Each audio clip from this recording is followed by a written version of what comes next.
called her husband after she regained consciousness. He came in. She asked for a pen and paper and wrote something on it that baffled everyone in the room. Shortly after 27 minutes of unconsciousness, Tina Hines is finally coming around in the hospital. Her husband Brian is convinced that the cardiac arrest the mom had just suffered almost finished her. In fact, it was touch and go as to whether or not she would wake up again. Then Tina requests a pen and paper, and what she scribbles down after being on the verge of passing away is enough to give anyone goosebumps.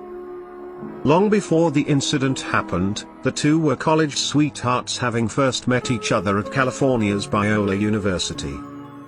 They'd share 2 classes from there. Brian and Tina's relationship progressed quickly and seemingly with ease too. They eventually got married, and Tina and Brian would go to have 4 children before settling in Phoenix, Arizona. And it was at the Hines home in the city that the couple's world almost shattered. It was just like any normal Monday. Brian told Phoenix's American Heart Association the day the couple had been out for a hike. Before Jeff called in to see them, then shortly after the Hines' friend had arrived at their home, disaster struck. When I got to their home, Tina and I were standing shoulder to shoulder 1 second, Jeff later recalled. The next second Tina had fallen virtually straight face forward into the rocks. Realizing that something was seriously wrong, he thus yelled out to Brian to call 911. The emergency call handler told Brian that Tina needed chest compressions. Describing what happened next, Brian said to Phoenix's American Heart Association, "He started to push down on Tina's chest. Neither one of us had any kind of training at all, given the physical effort that CPR can require. However, Jeff soon tired. Ultimately then it fell to a distraught Brian to safety in his life. He continued pushing as hard as he could until the fire service personnel arrived at the scene. They took Brian's place, insisting Tina. Now all the concerned husband could do was watch on as the firefighter tried to safety in his life.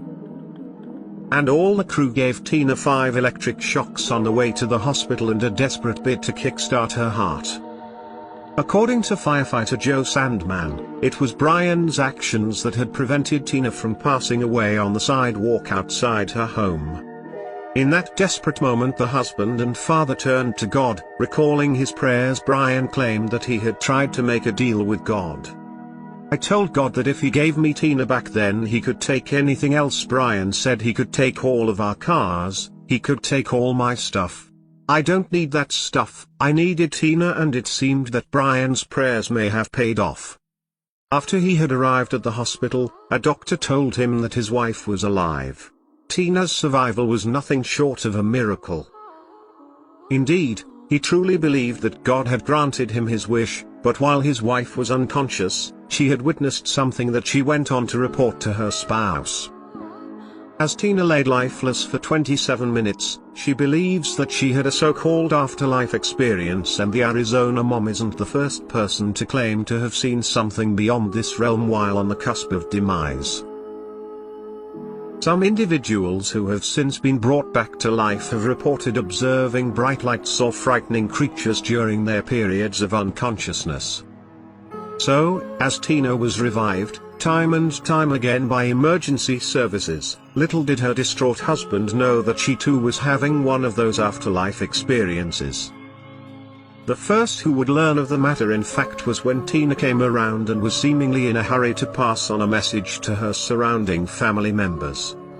Incapable of being able to voice her thoughts out loud, an intubated Tina was handed a pen and paper to help her communicate.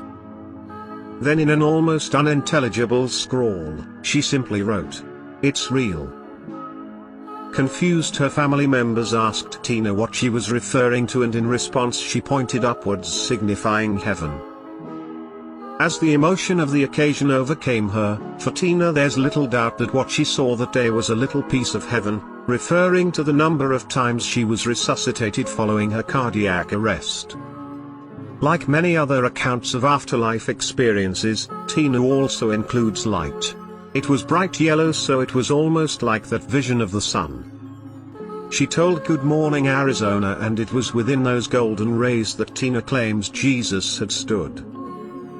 Furthermore, Tina's vision has made both her and Brian convinced that it was God's will to save her, and the couple had discovered a new appreciation of life. That isn't the only way in which Tina and Brian's lives have changed. In the wake of the cardiac arrest, either now both are also spokespeople for the American Heart Association, and if that wasn't enough, the couple has found viral fame too. As a consequence of Tina's apparent afterlife experience, the less despite their bolstered faith in God, Tina and Brian acknowledged that others had also helped in the bid to safety in his life. Consequently, then the couple made sure to visit the 911 called handler as well as the firefighters who helped them that fateful day, as they deemed it important to thank each individual person and at least one member of the emergency crew, who helped Tina after her cardiac arrest, also believed that a higher power had intervened to ensure her survival. "It's one of those calls that none of us will ever forget," one of the firefighters told Good Morning Arizona. "I was a witness to a miracle is the way I look at it." Yet for Tina at least there was one more person to whom she had to pay tribute for saving her life, her husband of 3 decades. After all, it was Brian who had administered the CPR that kept Tina's heart moving. His grateful wife told Phoenix's American Heart Association in those few moments, "If I was on my own, everything could have been different.